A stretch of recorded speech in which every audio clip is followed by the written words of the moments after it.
Bonjour, bienvenue pour ce talk sur le SRE, ou comment je vais laisser ma prod voyager de ses propres ailes. Voilà, j'espère que tout va bien pour vous, que vous passez une bonne conférence à Cloud Sud pour le moment, et que ça continuera du coup encore par la suite. Je me présente, je suis Sylvain Newland, Cloud Architect chez Sphere à Lille. Je vous ai mis mon petit handle Twitter si vous voulez me pinguer sur Twitter. Je suis dispo sur LinkedIn, sur GitHub, enfin sur tous les réseaux pro classiques. Et du coup, dans ce talk, on va passer 45 minutes ensemble et je vais vous présenter notamment en fait une histoire. Je vais vous présenter l'histoire d'une application sur laquelle j'ai été développeur et Ops pour un de mes clients. Pour resituer un petit peu, c'était une application destinée aux internes de ce client. On avait en vision à peu près 500 personnes en production, réparties sur toute l'Europe et sur la partie Asie, Asie, Chine, Asie, Japon, Asie, Corée. Donc voilà, c'était une bonne application quand même, hein. Il y avait un peu de trafic qui allait se faire dessus. Sauf qu'au niveau de l'équipe, en plus, ça arrivait en plein pendant le Covid. Donc au niveau de l'équipe, c'était pas forcément ça. Donc là, on a fait une jolie photo de famille. Voilà. Donc ça, c'est notre équipe, hein. Clairement, on était assez réduite. On avait deux PO parce qu'il y avait deux parties différentes, un Ops qui était moi et deux devs et encore pas full time. Donc c'était vraiment très réduit et pourtant il fallait qu'on produise un peu de valeur et surtout qu'on mette en prod avec zéro plan de prod. Donc on a fait ça un petit peu comme on a pu. Au niveau de notre cycle de vie, finalement on était sur un cycle de vie qui était quand même relativement simple et finalement assez classique pour une application. Donc là une application web. C'est-à-dire qu'on commençait, donc on avait nos deux PO qui spécifiaient les besoins en accord avec le métier.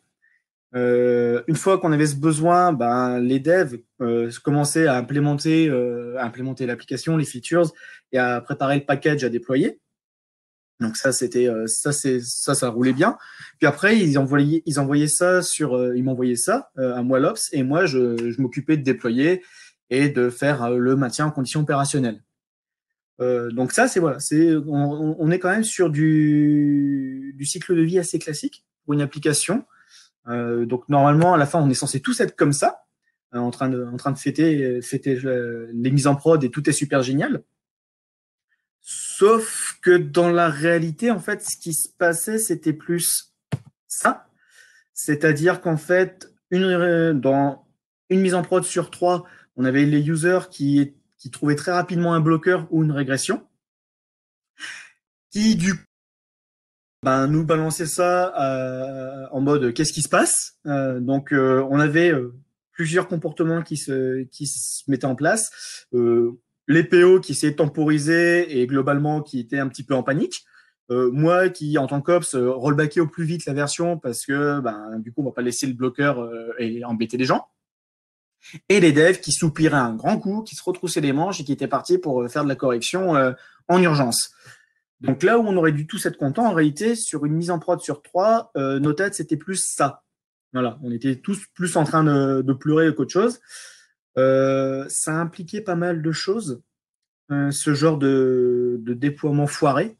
Déjà, ça impliquait un truc, c'était une baisse de la confiance. C'est-à-dire qu'on avait déjà une baisse de la confiance de nos utilisateurs, puisque nos utilisateurs ne nous faisaient plus confiance en termes de qualité et de stabilité. Clairement, hein, ils étaient là en mode bon, est-ce que ça va péter aujourd'hui ou pas? Et là où ça devenait vraiment problématique, c'est qu'on avait une baisse de confiance dans l'équipe, puisque comme on était tous sous pression, une pression assez balèze, très vite ça commençait à passer à des tensions se sont mises en place en mode mais pourquoi t'as fait ça? Il y a eu des petits moments où on cherchait la faute. Enfin, c'était pas génial. Au niveau ambiance, c'était pas génial. En plus, il y avait le Covid, donc on avait bien tous le moral dans les chaussettes. Autre effet néfaste que ça a eu sur notre application, c'est que du coup, le classique, hein, les vendredis étaient bannis des déploiements pour éviter qu'on ne déploie une régression en dehors et qu'elle soit détectée le week-end, puisque on rappelle qu'on avait des Asiatiques également, des personnes asiatiques qui testaient notre appli.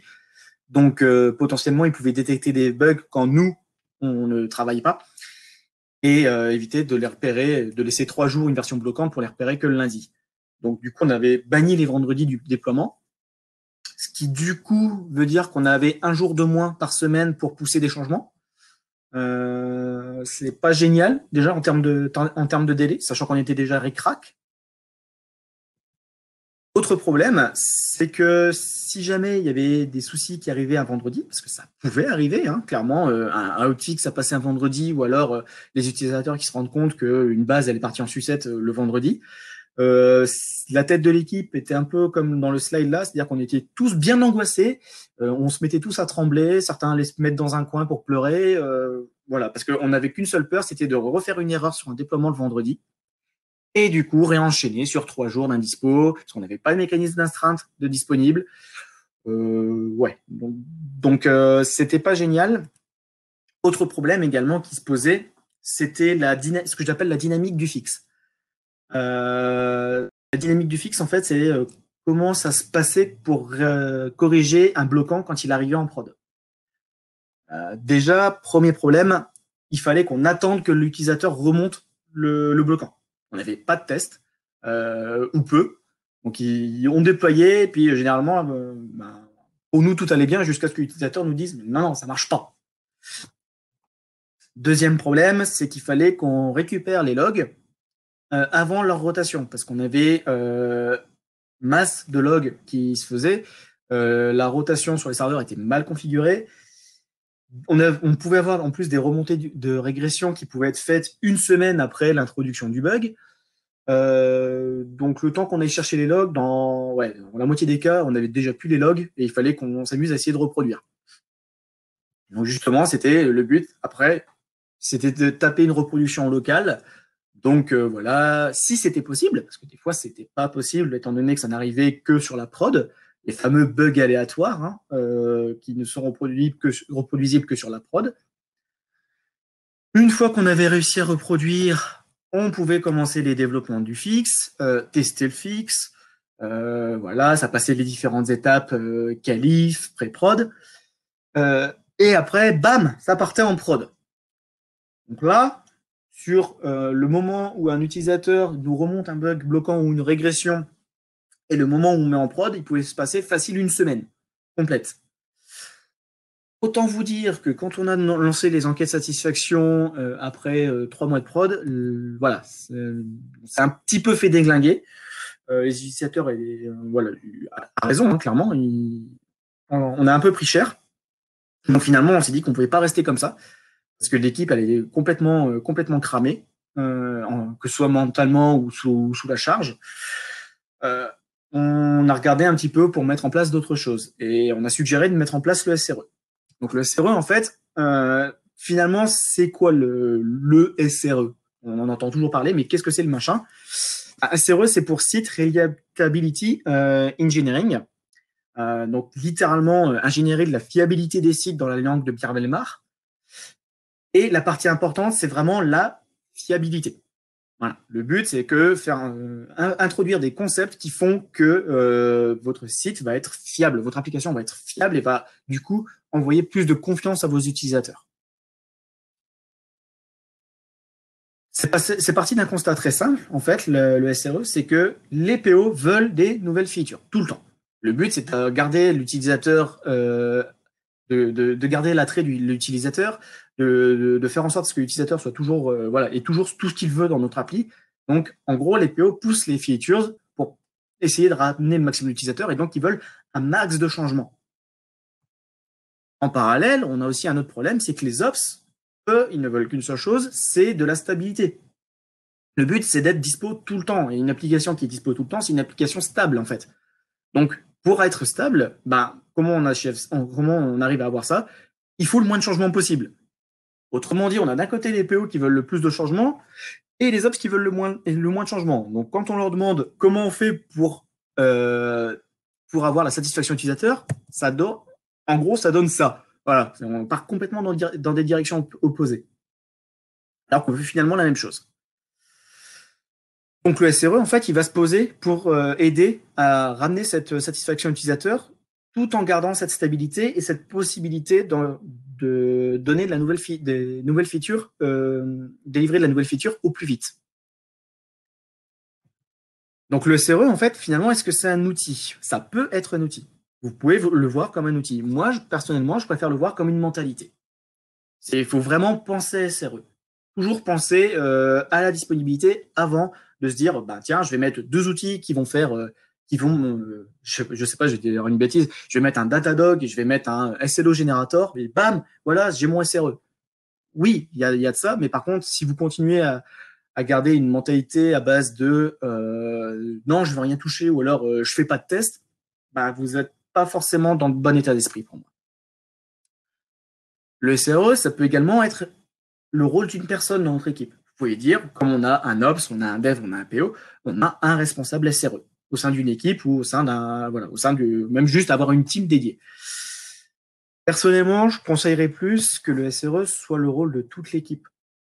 Le but, c'est que toute l'équipe doit penser à la fiabilité first.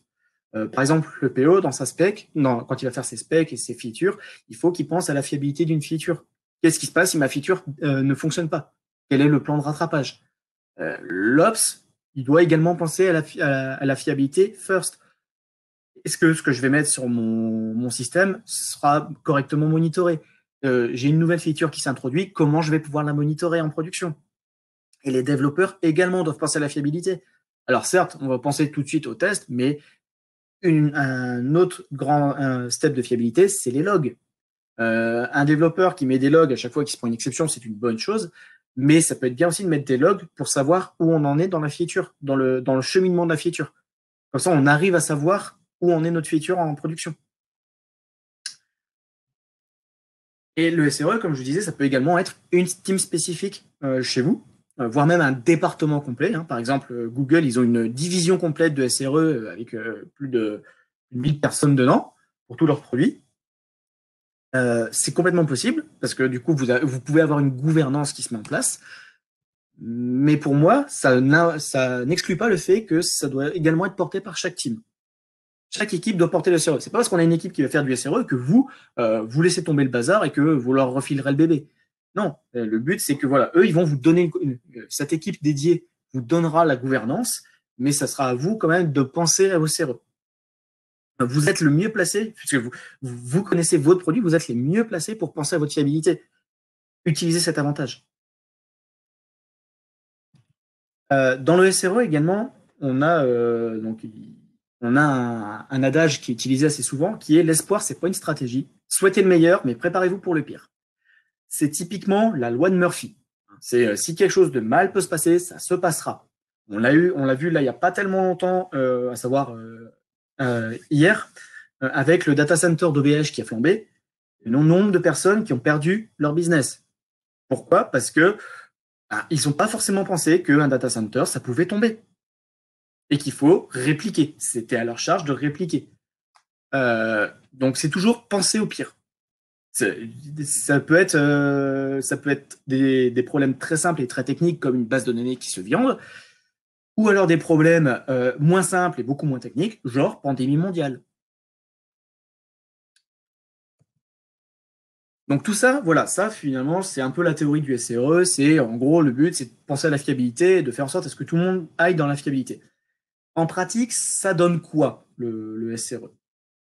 En réalité, en pratique, on va commencer par l'infuser dans une équipe, le SRE. Parce que c'est l'équipe qui va porter le SRE, c'est pas un outil magique. Donc, première chose à faire, c'est à penser que tout est du code. Dans votre application, tout doit être considéré comme du code. Bon, forcément, votre application, c'est du code, mais votre infrastructure, ça doit être du code. Votre documentation, ça doit être du code. Il doit y avoir de la génération automatique de doc faite à partir du code. Vos spécifications également. Quand un PO spécifie une nouvelle feature, il faut que ce soit du code derrière. Par exemple, sous forme de tests d'acceptance, de tests de non-régression, de Gherkin. Pourquoi? Parce qu'en fait, quand c'est du code, c'est versionné. C'est versionné, c'est versionnable et ça peut être facilement retrouvé. On peut facilement se dire, pourquoi on a mis telle feature. Et tout ce qui est code peut être reviewé à plusieurs. Si demain, votre PO a fait une spec avec des tests d'acceptance complets et que je ne lui souhaite pas, il se prend un bus en sortant de chez soi, eh ben, déjà, vous perdrez un élément de votre équipe et c'est bien dommage, mais votre application pourra continuer de tourner parce que vous aurez toutes les billes pour avancer. Vous garderez la fiabilité. Autre chose à faire pour mettre en place le SRE dans une équipe, c'est qu'il faut essayer de réduire au maximum les actions manuelles. Toute action manuelle que vous faites sur une prod, sur un serveur, sur un environnement, c'est un facteur d'erreur.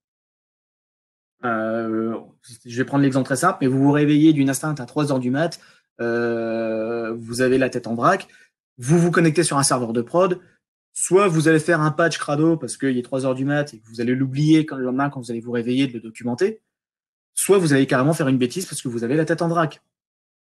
Donc essayez d'automatiser au maximum. Remplacez toutes les actions manuelles par de l'automatisation, que ce soit du Terraform, du Ansible, du Puppet, du Chef, du script bash, on s'en fiche, mais automatisez. Tout ce qui est automatisable est reproductible par nature. Et enfin, ça c'est vraiment le truc, ça c'est vraiment un gros point à bien penser, n'ayez pas peur des risques. Mettez-vous dans un mindset de qu'est-ce qui se passe si je fais ça? Tiens, et si je faisais ça? Si vous avez peur des risques, pour moi, c'est un signe que vous ne trustez pas vos process et que vous ne trustez pas votre application. Si un problème arrive, vous serez pas du coup, si vous avez peur des risques et qu'un problème arrive, vous ne serez pas entraîné pour le gérer. Et donc forcément, vous allez paniquer. Ayez pas peur des risques. Alors je ne dis pas non plus d'y aller en mode YOLO et de vous dire tiens, je vais complètement réécrire toute l'application sans la tester. Mais modérez vos risques. Dites j'ai une feature, elle va être un peu touchy, mais allez, on la tente. Et si ça se plante, voilà, on se prépare. Mais préparez-vous. Et ça vous permet de prendre plus de risques. Également, parce que vous n'êtes pas à l'abri des incidents, le SRE, c'est pas magique, ça ne va pas vous empêcher tous vos incidents, vous pourrez avoir des incidents. Dans ce cas-là, on va faire ce qu'on appelle des post-mortem. Un post-mortem, ça doit contenir à minima l'historique de l'incident, donc savoir pourquoi on a repéré à telle heure que telle chose s'est produite, et avoir toutes les étapes de communication, de remédiation. La description de l'incident, qu'est-ce que l'incident a entraîné sur votre infra ou sur votre application. Les routes causes de l'incident. Alors moi, j'utilise une technique qui s'appelle les 5 why, c'est-à-dire que vous vous posez 5 fois pourquoi. J'ai un incident qui est arrivé sur un serveur. Pourquoi c'est arrivé? Parce qu'une base a écrit à un endroit qu'il ne fallait pas. Pourquoi elle a écrit à cet endroit? Parce qu'elle avait trop de droits. Pourquoi elle avait trop de droits? Et vous faites 5 fois ça, généralement, vous arrivez à avoir une bonne route cause. Et vous donnez également dans le post-mortem contournement, les contournements que vous avez mis en place, les actions. Et encore une fois, les post-mortem, c'est de la documentation, donc c'est du code, donc c'est versionné. Et là, on va arriver sur le point le plus important du SRE pour moi, de la mentalité SRE à infuser dans votre équipe, c'est que vous n'êtes pas sur une partie de Cluedo. On s'en fiche de savoir que c'est le colonel Moutarde qui a mis un serveur out parce qu'il est rentré dedans. Non. La vraie question, c'est pourquoi la salle serveur n'était pas été accessible. Donc, on ne cherche pas à blâmer quelqu'un. On cherche à connaître la route cause d'un incident, mais en aucun cas, il ne faut chercher à blâmer quelqu'un. On fait partie d'une équipe, on est tous dans le même bateau, ça ne sert à rien de lancer la pierre. Si vous commencez à lancer la pierre à quelqu'un en particulier, vous allez créer un déséquilibre dans votre équipe, ça va créer des tensions, et qui dit tension dit votre application qui va commencer à en pâtir. C'est obligatoire. Donc ça, c'est pour la mentalité. Maintenant, on va regarder un petit peu comment ça se passe dans la méthodologie SRE telle qu'elle. Dans la méthodologie SRE, on va retrouver des termes assez normés finalement. On va commencer par exemple par trouver le terme de Service Level Objectives, SLO. Le but, en fait, c'est de vous dire, mon application, voilà, je la connais et j'aimerais que sur un laps de temps, hop, elle soit disponible, elle ait cette auto-disponibilité-là sur un laps de temps. Ça va concerner toutes les valeurs possibles de votre application. Donc, vous avez un SLO pour sa disponibilité, un SLO pour sa cohérence de données. Vous pouvez avoir plein de petits SLO ou alors avoir un gros SLO pour l'ensemble de votre application. C'est encore une fois à faire avec la mentalité de votre équipe. Autre point, c'est que cet SLO va être exprimé en pourcentage de fiabilité. Donc, par exemple, si on dit sur un mois coulant, votre application, je vais viser à ce que mon application soit disponible sur un mois, 99,9% du temps. Donc ça veut dire que sur un mois, vous vous autorisez 45 minutes d'indisponibilité. Mais vous essayez, et encore une fois, c'est des objectifs. Vous essayez de tendre vers ça. Le but, c'est de tendre au maximum vers ça. C'est pas, il n'y a rien de contractuel pour l'instant, c'est vous essayez de tendre vers ça. Alors par contre, si vous vous mettez un SLO que vous n'arriverez jamais à tenir, voilà, c'est pas gravé dans le marbre. Revoyez-le à la baisse. Soyez cohérent également quand vous définissez vos SLO. Je vais vous donner un exemple, c'est dans l'application sur laquelle on était, quand nous on a commencé à mettre en place le SRE, on a posé la question de OK, on vise quel SLO? Les deux PO se sont tout de suite mis bien en tête. Nous, on veut du 24/7. On va être disponible tout le temps. 100% de disponibilité, c'est la pire des idées qu'on peut avoir. Pourquoi? Parce que ça veut dire que du coup, vous ne vous autorisez aucune indisponibilité. Donc la moindre indisponibilité va mettre toute l'équipe en panique. L'idéal, c'est de vous autoriser la disponibilité et de vous mettre raccord avec votre business. Nous, nos PO voulaient du 24 heures sur 24, 7 jours sur 7. Sauf qu'en réalité, quand on regardait notre business, nos utilisateurs, ils ne travaillent pas le week-end. Ils sont répartis en Europe et en Chine.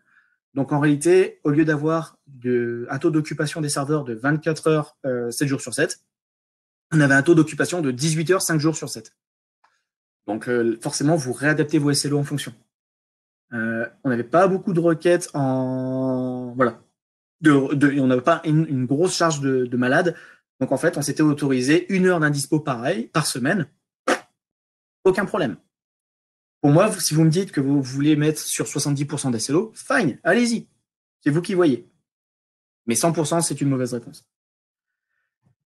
Alors, autre chose que vous pourrez définir que vous pourrez voir passer dans le SRE, c'est le terme Service Level Agreements. C'est simple, c'est pareil, c'est un objectif de disponibilité que vous annoncez cette fois-ci, mais vous l'annoncez de manière contractuelle avec votre consommateur. C'est-à-dire que là, si jamais vous ne respectez pas ce que vous dites, il doit y avoir une rétribution, il doit y avoir une pénalité. Je vais vous donner un exemple. La plupart des cloud providers, AWS, Azure et Google, Alibaba, vont fournir des SLA sur leurs ressources. Et généralement, quand ils ne respectent pas ces SLA, vous allez avoir une ristourne sur votre prochaine facture, au prorata du non-respect. C'est pas obligatoire dans la méthode SRE, parce que voilà, si vous faites du SRE en interne, nous c'est ce qu'on avait fait, du SRE en interne, les SLA, on n'avait aucun intérêt, parce qu'on était tous dans la même boîte. Petite note, vos SLA, je vous conseille de toujours les mettre inférieurs à vos SLO. Comme ça, si jamais vous ne respectez pas vos SLO, votre équipe sera en alerte et sera vigilante pour que vous ne dépassiez pas vos SLA. Petit point sur un autre terme du SRE qui s'appelle l'erreur budget. Tout à l'heure, je vous avais dit, voilà, si vous vous dites 99,9% de disponibilité en objectif sur un mois coulant, ça veut dire que vous laissez 45 minutes d'indispo sur un mois. Ces 45 minutes d'indispo, c'est ce qu'on appelle l'erreur budget. L'erreur budget, en fait, il commence à se décompter à partir du moment où votre utilisateur n'a plus accès à votre appli. Donc, c'est pas à partir du moment où votre utilisateur vous relève un bug, mais à partir du moment où lui est embêté. Le but, c'est vraiment de se dire qu'est-ce que mon utilisateur ressent. Si votre utilisateur est embêté, c'est tout. Hop, vous commencez à décompter l'erreur budget. Et il arrête de se décompter quand votre utilisateur ne ressent plus le problème. Donc, ça ne veut pas dire quand vous fixez le problème. Vous pouvez très bien le contourner. Et là, si vous le contournez et que l'utilisateur ne le ressent plus, pas de problème pour lui. Il s'en fiche, l'utilisateur, il n'est pas technique. Lui, il ne ressent plus le problème, donc tout va bien. Donc, toujours pensez, quand vous mettez en place du SRE, à des solutions de contournement. Parce que des fois, les solutions de contournement vont se déployer plus rapidement qu'un fixe. L'erreur budget, quand vous faites du SRE, c'est à respecter au maximum. C'est-à-dire que si vous n'avez plus d'erreur budget, si votre budget d'erreur, mettons, vous êtes à la moitié du mois et votre budget d'erreur, il vous reste que 2 minutes dedans, c'est tout. Vous ne déploierez plus de nouvelles features. Pourquoi? Parce que si votre déploiement de nouvelles features implique que vous devez couper votre prod. Ça veut dire que pendant que vous coupez votre prod, votre utilisateur ne peut plus accéder à votre appli. Et donc, vous décomptez le budget d'erreur. Donc, respectez-le au maximum. Et si vous voyez que voilà, vous faites du SRE depuis 6 mois et que vous n'avez jamais réussi à respecter votre budget d'erreur, revoyez vos SLO ou arrêtez le SRE. Parce que c'est vraiment une des phases importantes, c'est de se dire, j'ai un budget d'erreur, il faut que je le respecte. Donc ça, c'est pour les règles du SRE, enfin les méthodologies du SRE. Maintenant, comment ça se met en place dans une team? Ça va se mettre en fait en place chez tous les membres de la team, comme je disais tout à l'heure. Première chose, c'est les développeurs. Il faut réussir à les convaincre. C'est généralement le plus facile pour eux de les convaincre. C'est-à-dire qu'en fait, tout ce qu'ils doivent produire doit être automatisable. Ils doivent faire un changement de configuration, ça doit être automatisé. Donc, il faut utiliser des logiciels de gestion de la conf. Une modif en base de données, ça doit être automatisé. Vous utilisez des logiciels de versionning de base de données. La procédure de package de votre applicatif, ça doit être automatisé. Vous utilisez de la CI, vous utilisez de la CD. Il faut éviter au maximum de faire de la doc confiance qui fait 20 pages de long. Essayez de tout automatiser. Tout automatiser. Un peu moins facile à convaincre, c'est les ops, et je sais de quoi je parle. Il faut réussir à les convaincre que tout doit être du code. Typiquement, moi, c'est une erreur que j'ai fait au départ sur cette application-là. C'est que comme on était dans le dur, j'ai set up toute l'infra à la main. Je l'ai regretté bien après, quand il a fallu qu'on fasse des migrations, où là, je me suis pas embêté, c'est-à-dire que j'ai tout rebasculé sur Terraform pour en transformer en code. Parce que tout ce qui est codé, c'est versionné, ça peut être reviewé par plusieurs, ça peut être appliqué par d'autres personnes que vous. Et le principe, c'est d'arrêter d'avoir, encore une fois, des wikis qui font 40 bornes de long et de se mettre sur quelque chose de compréhensible de normé et compréhensible par tout le monde. À savoir, par exemple, du Ansible ou du Terraform. Et alors, les plus difficiles à convaincre, les PO. Pourquoi? Parce qu'en fait, il faut les convaincre de respecter le budget d'erreur. Ce qui veut dire que, comme je le disais tout à l'heure, si vous avez cramé 3/4 de votre budget d'erreur à milieu du mois, vous devez leur dire, et ils doivent comprendre, plus de release. Plus aucune release, plus aucune nouvelle feature en prod. Je ne vous cache pas que généralement, quand vous dites ça, les PO, leur réaction, c'est plus ou moins ça. Nous, c'était ça, hein, clairement, leur réaction sur notre projet. Ils n'ont pas du tout aimé. Et je les comprends, parce qu'en gros, on leur dit, bah non, non, c'est juste, oui, je sais que la feature apporterait plus de business, mais non. Et en plus de ça, des fois, on s'est rendu compte que le process peut être différent de la production. Vous pouvez avoir des obligations légales à respecter. Par exemple, un RGPD à implémenter ou une obligation de législation qui vient de passer, que vous devez implémenter dans les 3 mois. Ou alors, voilà, un contexte un peu différent, genre le Covid, qui nous force à ouvrir des réseaux VPN de partout et des nouveaux moyens d'autante. Et ça, même si vous n'avez plus d'erreur budget, vous n'avez pas le choix, vous devez les déployer.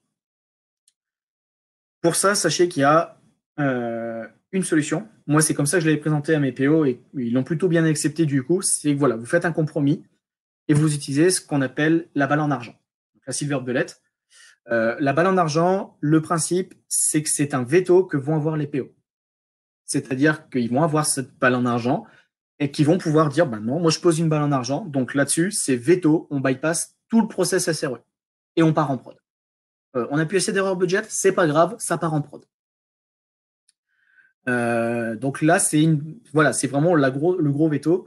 Par contre, ça a un compromis à faire, encore une fois, c'est qu'il doit y en avoir un nombre très, très limité dans votre équipe. Et ça doit être un nombre qui doit être faible, sur une année complète. Nous, sur notre équipe, on avait mis 4 balles en argent sur une année. Ils ne pouvaient pas en utiliser plus. Si les PO avaient tout utilisé en juillet, c'est tout. Tant pis. Il fallait gérer autrement. C'est réparti sur tout le produit également. L'idéal, et on met pas par exemple 4 balles en argent pour chaque PO. Non, c'est réparti sur tout votre produit. Donc c'est à eux de se mettre d'accord et de se partager les choses. Ça permet, en faisant ça, de mettre en place un système de priorisation, de réflexion avant de se dire, bon, est-ce que c'est vraiment nécessaire qu'on crame une de nos balles pour ta feature? Et un autre des compromis que ça implique, la balle en argent, c'est que chaque utilisation doit entraîner un postmortem. Pourquoi? Parce que techniquement, l'utilisation d'une balle en argent, ça implique un incident dans le process. Alors, on a choisi le SRE, mais maintenant, comment ça se met en place? On a vu l'équipe, voilà, l'a adopté. Comment on le met en place techniquement parlant? On va commencer par les SLI, Service Level Indicators. Le but, c'est de vous donner votre taux de disponibilité à un instant T. Ils doivent être liés à vos SLO. Si vos SLO, c'est la disponibilité de votre application, il faut que vos SLI vous donnent la disponibilité de l'application à l'instant T. Si votre SLO, c'est votre utilisateur arrive à passer une commande sur votre tunnel de commande, vos SLI doivent être capables de vous montrer qu'une commande peut être passée à un instant T. C'est dépendant de votre business, les SLI. Généralement, on parle des 4 golden signals. Le premier, c'est la latence, le temps de réponse de vos requêtes à monitorer. Le deuxième SLI, c'est le trafic. Est-ce qu'il est plus ou moins élevé que la normale? Un trafic plus élevé, voilà, qu'est-ce qui s'est passé pour qu'on ait un trafic plus élevé? S'il est moins élevé, pourquoi on a une perte d'engagement de l'utilisateur? Troisième signal qu'on va retrouver, ça va être le taux d'erreur. Typiquement, si mon application se met à envoyer masse erreur 500 à mes utilisateurs, il faut que je puisse le détecter et pouvoir dire tout de suite, attendez, je vais regarder et pas attendre que l'utilisateur dise j'y ai plus accès. Et enfin, la saturation. Donc, quel est l'état courant de vos services? Est-ce que vous avez trop de connexions à votre base de données? Quels sont l'état de vos serveurs? L'état, si vous gérez par exemple du magasin avec un tunnel de commande, l'état de vos stocks en magasin. C'est pas que du technique, c'est vraiment sur du business. Voilà, donc ça, c'est les SLI basiques, j'ai envie de dire, qu'on va retrouver dans quasiment toutes les applications. Maintenant, moi, j'ai tendance à conseiller quelque chose de plus poussé. C'est ce que nous, personnellement, on a mis en place sur notre application. On s'est mis dans un mindset un peu particulier, celui de se mettre dans les chaussons de l'utilisateur. Voilà. Le but, c'est de se dire, moi, je veux créer mes SLI pour mon utilisateur. C'est ce qui importera à l'utilisateur, pas à votre opérationnel. Moi, je suis Ops. J'ai vu passer les premiers SLI que je veux mettre en place, c'est le CPU, la RAM. Je vais vous donner l'exemple qu'on a eu. C'est qu'on avait un CPU et une RAM, tout allait super bien. On était à 25% d'utilisation CPU, 2 Go de RAM utilisés, enfin le truc génial. Par contre, on avait des retours utilisateurs qui étaient mais dégueulasses. Et en fait, on a regardé pourquoi. Et on avait juste les pages front qui mettaient 5 secondes à se charger. Voilà. Donc en fait, tout se passait bien, c'est juste qu'on avait un JS, un JavaScript qui faisait n'importe quoi et qui mettait 5 secondes à charger une page. Donc forcément, les utilisateurs, au bout de 2 secondes, ils étaient déjà partis. Du coup, ce qu'il faut voir pour mettre en place, c'est un SLI qui se met à la place de votre utilisateur.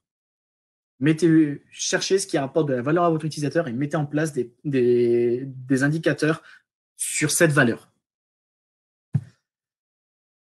On peut avoir, donc je vais vous donner quelques exemples ici de SLI. Par exemple, des SLI dédiés pour tout ce qui est données, tout ce qui est gestion de la data, notamment de leur cohérence et de la persistance de la donnée.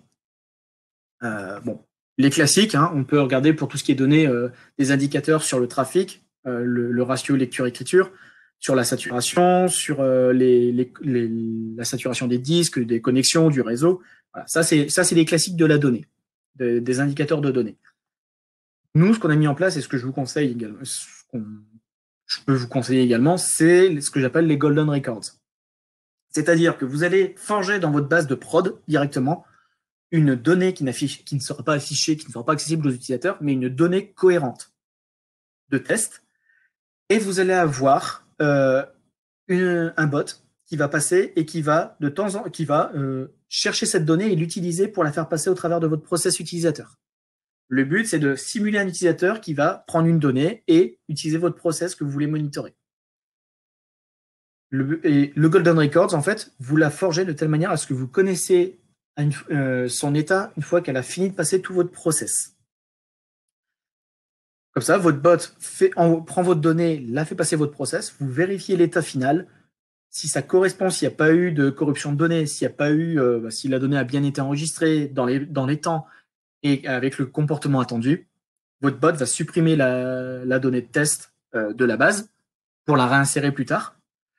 Et au moins, vous avez un indicateur qui vous dit, c'est bon, j'arrive à faire ce que je veux. Typiquement, je vais reprendre l'exemple du tunnel de commande. Vous mettez un produit que vous n'affichez pas dans votre catalogue et votre bot, sur la prod directement, va venir chercher ce produit, faire les requêtes, alors soit les requêtes API, soit directement des requêtes dans le front, en injectant ce produit-là, et vous vérifiez que vous avez bien un appel qui est fait à vos entrepôts avec, voilà, ce produit est envoyé. Si ce n'est pas le cas, votre indicateur n'est pas bon et vous levez une alerte. Maintenant, il y a également des SLI pour les pages web.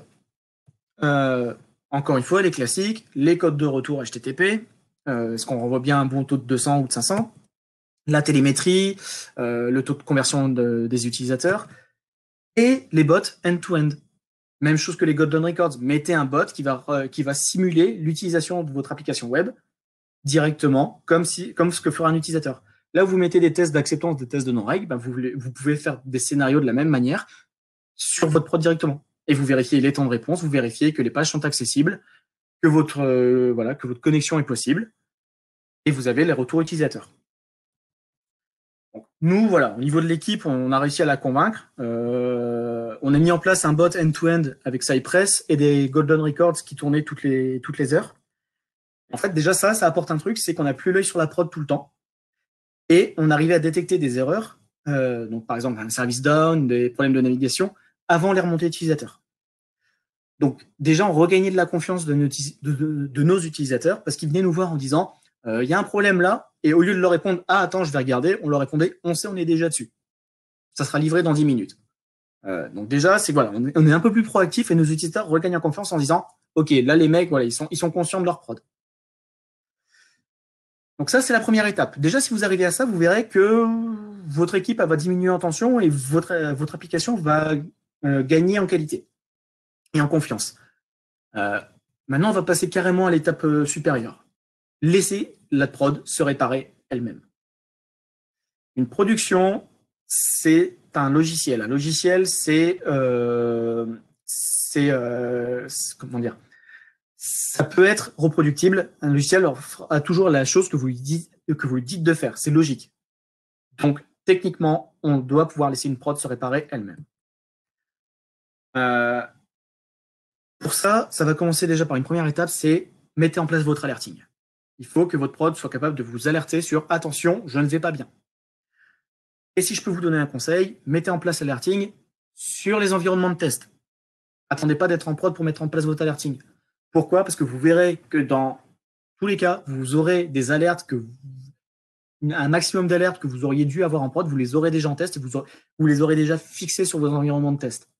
Et donc, en fait, vous réduirez du bruit sur votre prod que vous auriez pu détecter avant.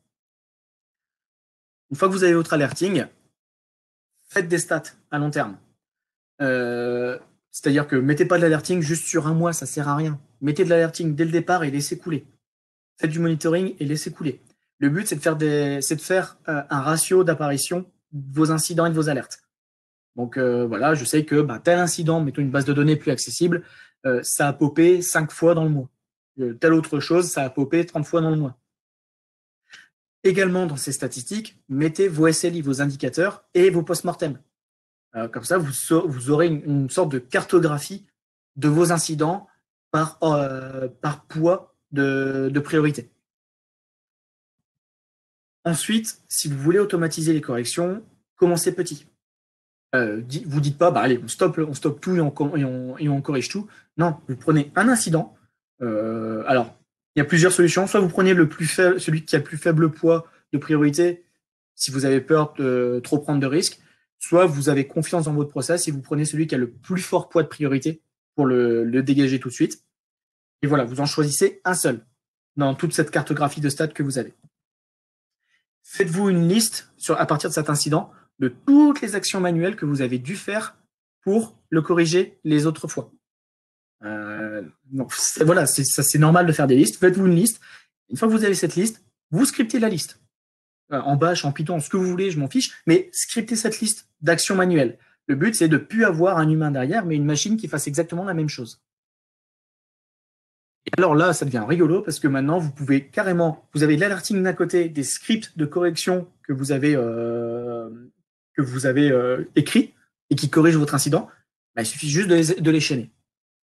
Dès que votre alerting va popper, plutôt que juste vous envoyer un mail, il va en plus trigger un script de correction.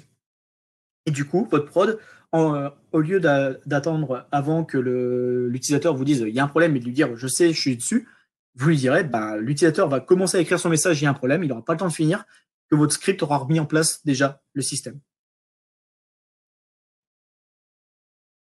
Par contre, n'oubliez pas une chose, c'est que vos scripts, c'est du code.